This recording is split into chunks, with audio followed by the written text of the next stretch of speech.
Welcome back. तो last के video में हम देख चुके हैं बेसिक प्रोपोर्शनैलिटी थ्योरम, उसके एग्जांपल्स। इस वीडियो में हमें देखने हैं दो इंपॉर्टेंट थ्योरम्स जिनका नाम है mid point theorem and angle bisector theorem.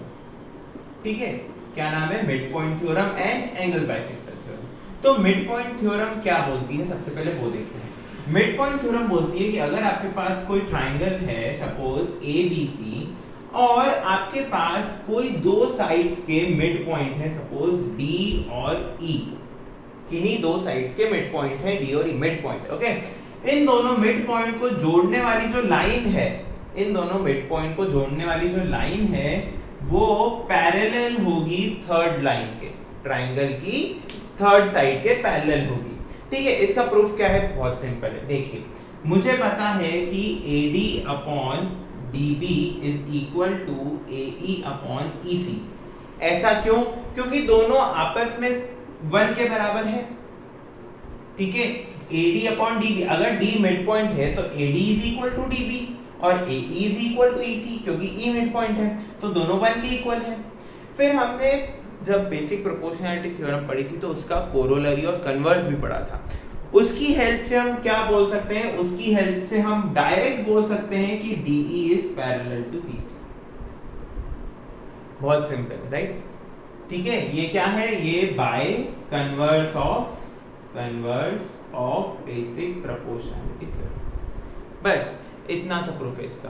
तो मिड पॉइंट थ्योरम क्या बोलती है कि the line segment joining midpoints of two sides of a triangle is parallel to the third side of a triangle. Okay, बहुत simple थी, कुछ भी नहीं था। मिड पॉइंट थ्योरम को आप क्या बोल सकते हैं? ये एक एप्लीकेशन है किसका, या एक कोरोलरी है किसका? बीपीटी का। किसका? बेसिक प्रोपोर्शनैलिटी थ्योरम का। ठीक है, ऐसे ही अब हमारे पास क्या है? अब हमारे पास है एंगल बाइसेक्टर थ्योरम, तो अब हमें उसे देखना है। ओके, तो अब हमारे पास है एंगल बाइसेक्टर थ्योरम। तो एंगल बाइसेक्टर थ्योरम बोलती क्या है? नाम से तो आपको समझ आ ही रहा है कि चलिए कहीं ना कहीं तो एंगल बाइसेक्ट हो रहा होगा। एंगल बाइसेक्ट हो रहा होगा यानी कोई ना कोई एक ऐसा एंगल होगा जो इक्वल पार्ट्स में डिवाइड हो रहा होगा। तो एंगल बाइसेक्टर थ्योरम बोलती है कि सपोज आपके पास कोई एक ट्राइंगल है ABC। ठीक है, सपोज मैं A जो एंगल है उसे बाइसेक्ट कर रहा हूं। इस A एंगल को मैंने बाइसेक्ट कर दिया और ये सपोज D पे जाके मिला। ठीक है, बाइसेक्ट कर दिया यानी ये और ये angle, suppose 1 2, angle 1 is equal to angle 2, bisect कर रहा है यानी इक्वल में डिवाइड कर रहा है।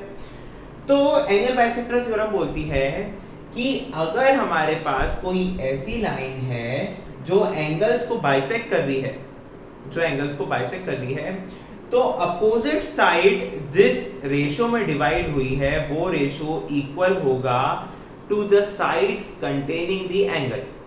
साइड्स कंटेनिंग द एंगल कौन है? AB और AC, और अपोजिट साइड कौन है? BC। तो अल्टीमेटली एंगल बाइसेक्टर थ्योरम बोलती है कि BD upon DC is equal to AB upon AC। ठीक है, यानी कि जो थर्ड साइड है उसका जो रेशो है, डिवाइड होने पर जो रेशो बन रहा है वो इक्वल होगा। किसके इक्वल होगा? वो इक्वल होगा to the ratio of sides containing the angle. इस एंगल को कंटेन करने वाली साइड्स कौन है? AB और AC। कंटेन करना यानी किन दो साइड्स के बीच का वो एंगल है। ये दो साइड्स है, उनके बीच का कौन सा एंगल है? तो इन दो साइड्स को हम बोलते हैं कि these two sides contain this angle. Okay, ये दो साइड्स क्या करती है? इस एंगल को कंटेन करती है। हमें क्या करना है? इसे प्रूव करना है। तो इसे प्रूव करने के लिए हम क्या करेंगे? इसे प्रूव करने के लिए हम एक लाइन ड्रॉ करेंगे C से जो AD के पैरेलल होगी। कंस्ट्रक्शन किया हमने, एक लाइन ड्रॉ करी C से जो AD के पैरेलल है, और BA को हमने एक्सटेंड कर दिया। अब वो जहां पर भी कटेगा। ठीक है, suppose this point is E। ठीक है, अब मेरे पास क्या गिवन है? देखो, मेरे पास गिवन है कि AD is parallel to EC। ठीक है, और मैंने क्या करा? मैंने इसको नाम दे दिया, ये मेरा एंगल 3 है और ये मेरा एंगल 4 है। ठीक है, तो अब मैं क्या बोल रहा हूं, ध्यान से सुनिए। वापस यहाँ पर बेसिक प्रोपोर्शनैलिटी थ्योरम लगेगी। कैसे लगेगी? सबसे पहले आप देखिए पूरा ट्राइंगल, देखिए ट्राइंगल BEC में, देखिए BEC मेरे पास क्या गिवन है, AD is parallel to EC, AD EC के पैरेलल है, ये मुझे गिवन है। तो अब मैं क्या करूंगा, मैं बेसिक प्रोपोर्शनैलिटी थ्योरम का यूज करूंगा और उसकी हेल्प से जो दो साइड्स पैरेलल है, दो लाइन सेगमेंट्स पैरेलल है, इनकी हेल्प से इस रेशियो के बारे में बात करूंगा। तो इस रेशियो के बारे में मैं क्या बात कर सकता हूं कि BD upon DC is equal to BA upon AE, BA upon AE। तो आप अगर इसको ध्यान से देखें तो देखिए BD अपॉन DC तो दिख ही रहा है, AB की जगह BA दिख रहा है, AB और BA एक ही बात है, बस यहाँ पर AC दिख रहा है और यहाँ पर AE दिख रहा है। तो मुझे बस इस E को C बनाना है, तो क्या करूँगी, बीच वाली लाइन मिटा दूँ, नहीं ना, तो मुझे बस इस AE की जगह पर AC लाना है, कुछ ऐसा चक्कर घुमाना है कि यहाँ पर AC आ जाए, ठीक है।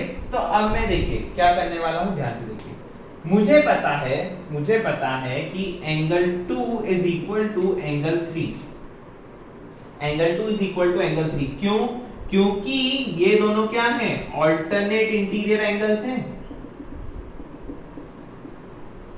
ऑल्टरनेट इंटीरियर एंगल्स क्या होते हैं, जो ऐसे ऑल्टरनेट बनते हैं। तो आप ध्यान से देखिए 2 और 3 में angle 2 is equal to angle 3 आ गया।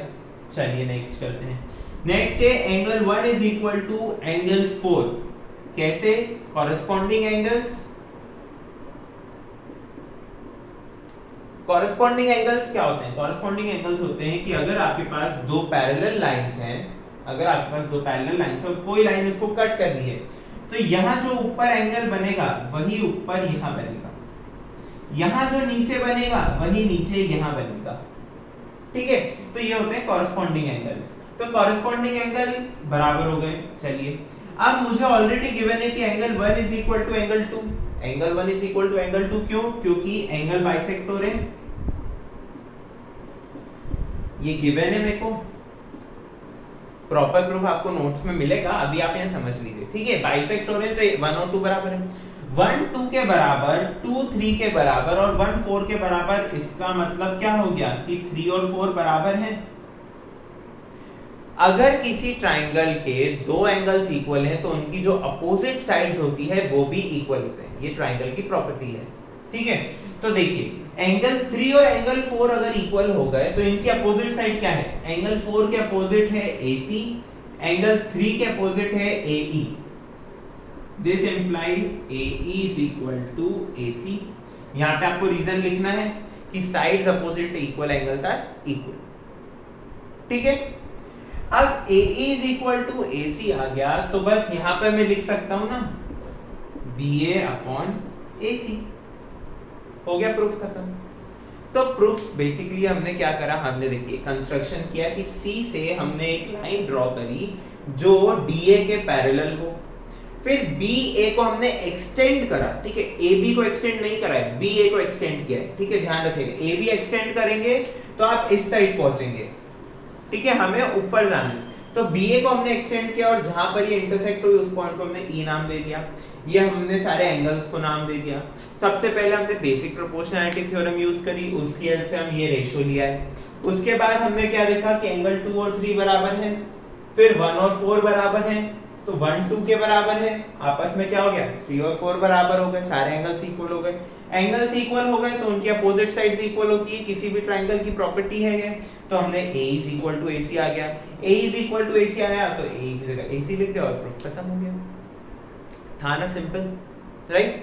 तो इस वीडियो में हमने क्या देखा, बहुत इंपॉर्टेंट दो थ्योरम्स देखी, मिड पॉइंट थ्योरम और एंगल बाइसेक्टर थ्योरम। ये थ्योरम्स हमें आगे भी यूज आएगी प्रूफ या क्वेश्चंस को सॉल्व करने में, और इन्हें अलग से भी पूछा जाता है, ठीक है। तो इसी के साथ इस वीडियो को खत्म करते हैं, मिलते हैं अगले वीडियो में, तब तक के लिए thank you for watching and keep supporting.